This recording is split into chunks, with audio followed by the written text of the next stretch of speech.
মক্কা থেকে মদিনা হিজরতের সময় নবী করিম সাল্লাল্লাহু আলাইহি ওয়াসাল্লাম ও হজরত আবু বকর রাদিয়াল্লাহু আনহু আশ্রয় নিয়েছিলেন এক গুহায়। এই গুহার নাম গাড়ে থাউর, যা অবস্থিত জাবাল থাউর পর্বতের চূড়ায়।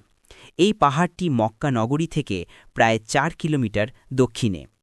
শত্রুরা গুহার দরজার কাছ পর্যন্ত চলে এসেছিল, কিন্তু আল্লাহ তাআলা এক মাকড়সা ও এক কবুতরের মাধ্যমে সেই গুহাকে রক্ষা করেছিলেন। মাকড়সা জাল বুনে দেয় গুহার মুখে, আর কবুতর ডিম পেড়ে দেয় ঠিক দরজার সামনে।